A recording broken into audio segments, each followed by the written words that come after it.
Let's face it, burnout isn't just exhaustion, it's collapse.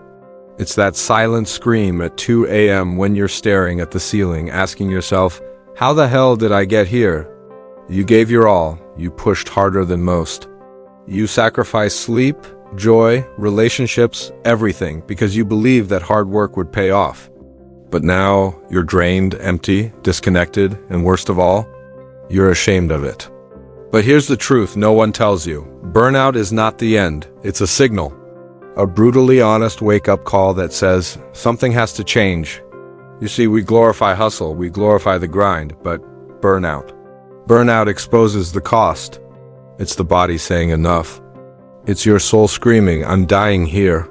And if you ignore that voice long enough, the collapse becomes inevitable.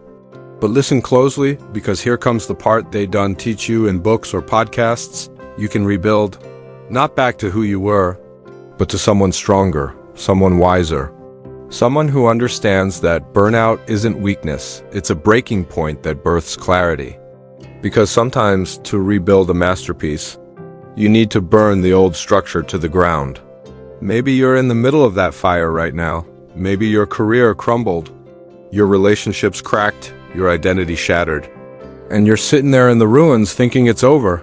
But I want you to hear this, it's not over. The collapse you're living through right now, it's not your destruction, it's your rebirth. You know what burnout really does?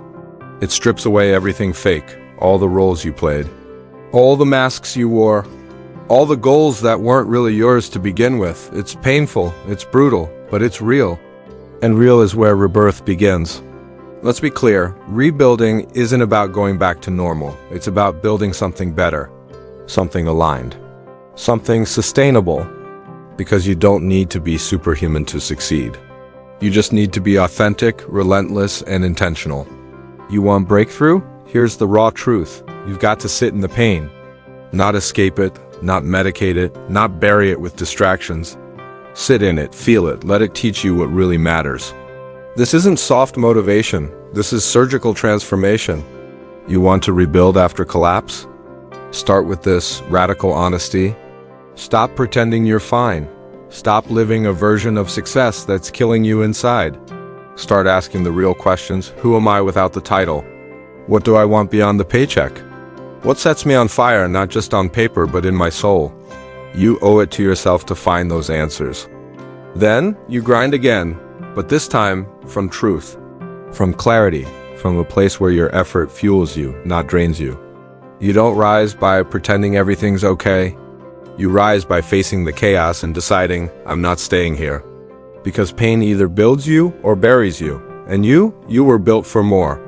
Don't rebuild for applause, rebuild for peace, for alignment, for a life you don't need to run away from. You're not here to survive, you're here to lead, to elevate, to inspire. Not despite your burnout, but because of it. Your breakdown is your breakthrough in disguise. When your energy returns, don't waste it chasing old dreams that broke you. Chase new ones that fit the person you've become in the fire.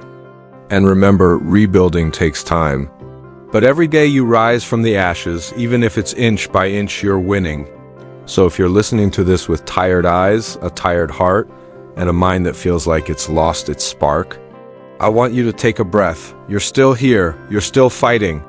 And that's not weakness. That's power, the kind of power that rebuilds empires, the kind of power that walks out of burnout, bloody but unbowed, and says, watch me now, because your story isn't over. It's just beginning, and the next chapter will be your loudest yet. This is your rise, this is your rebuild, this is your breakthrough.